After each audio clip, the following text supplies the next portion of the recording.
तो हेलो दोस्तों, मेरा नाम सिद्धांत वाडा है और आज की वीडियो में हम लोग क्लास 9th का लिटरेचर बुक का second chapter the sound of music का एक शॉर्ट समरी पढ़ेंगे। तो चलिए शुरू करते हैं। तो इस चैप्टर में 2 पार्ट है, तो हम पार्ट 1 से स्टार्ट करेंगे।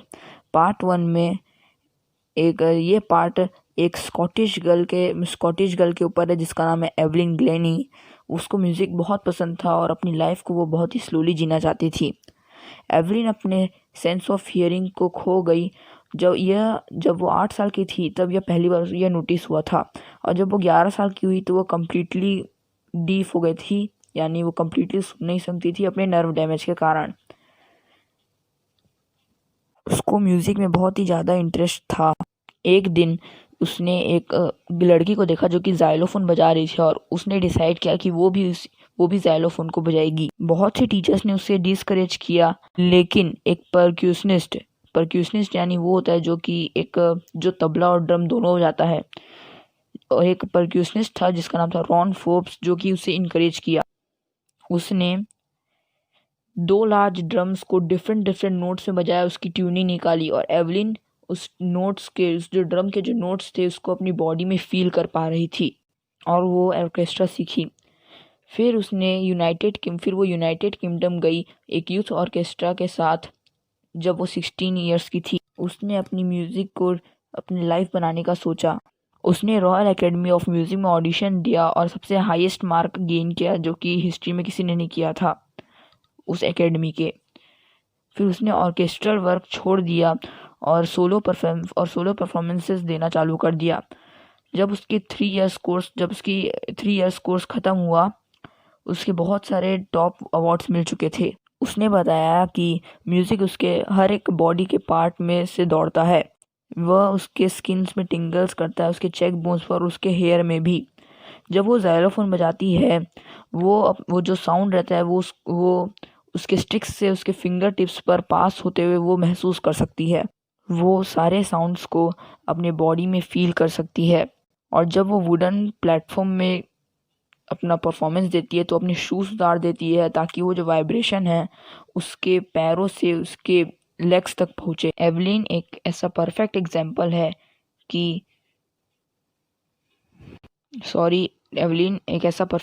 है जिसमें डिसेबिलिटी ये बताती है कि डिसेबिलिटी से कोई भी पर्सन कुछ भी अचीव नहीं कर सकता, वो सब अचीव कर सकता है। एवलिन ने बहुत सारे अवार्ड्स और रिवॉर्ड्स जीते और उसने बहुत सारे डिसेबल्ड को अपनी इंस्पिरेशन दी है। अब हम पार्ट 2 में जाएंगे। तो पार्ट 2 का नाम है the shehnai of Bismillah Khan. Emperor Aurangzeb ने एक इंस्ट्रूमेंट था जिसका नाम था पुंगी। उसने उसको बैन कर दिया, अपने रॉयल रेसिडेंस में बजाने को बैन कर दिया क्योंकि उसकी श्रिल और अनप्लेजेंट साउंड होती थी। फिर उसके बाद एक बार्बर था जो कि एक फैमिली से आता था और वो प्रोफेशनल म्यूजिशियन भी था, और उसने सोचा कि मैं इसकी पुंगी की जो टोनल क्वालिटी है उसको इम्प्रूव करूँगा। और जब उसने उसकी ट्यूनिंग को सही किया तो उसने बजाया तो सब लोग उससे बहुत ज़्यादा इम्प्रेस और उस इंस्ट्रूमेंट को नया नाम देना चाहिए था।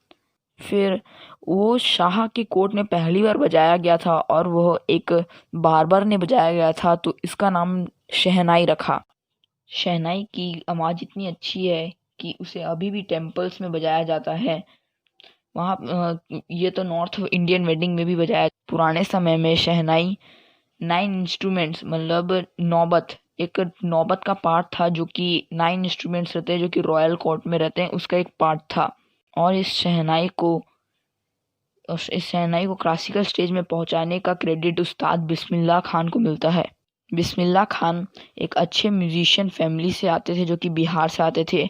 उसके फादर और उसके पूर्वजे भी शहनाई प्लेयर्स। बिस्मिल्लाह खान अपने जब अंकल को यह शहनाई बजाते हुए देखते थे तो उन्हें भी बहुत अच्छा लगता था, तो फिर उन्होंने भी अपने अंकल अली बुक्स के स्टार्ट उनकी कंपनी देना चालू कर दिया। और स्लोली उन्होंने सारे लेसन्स बहुत ही अच्छे से किए और वह रोज ही प्रैक्टिस करते थे। और जो गंगा का जब बहता हुआ पानी था वो उन्हें अलग अलग टोन बजाने के लिए बहुत ही ज़्यादा ही इंस्पायर करता था, जिससे उन्होंने बहुत सारे रागास बनाए। जब ऑल इंडिया रेडियो चालू हुआ लखनऊ में 1938 में, तो बिस्मिल्लाह खान बहुत ही ज़्यादा फेमस हो गए। वो बहुत सबसे ज़्यादा सुने हुए शहनाई प्लेयर बन गए रेडियो में।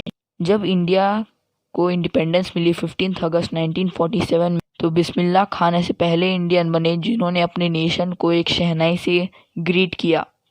फिल्म डायरेक्टर विजय भट्ट वो उनकी शहनाई बजने से इतने ज़्यादा इम्प्रेस हुए कि उन्होंने अपना एक फिल्म इसी के ऊपर रख दिया जिसका नाम था गूंज उठी शहनाई। बिस्मिल्लाह खान ऐसे फर्स्ट इंडियन बने जिनको प्रेस्टिजियस लिंकन सेंटर हॉल, जो कि यूनाइटेड स्टेट्स ऑफ अमेरिका है, वहाँ पर शहनाई बजाने के लिए बुलवाया गया।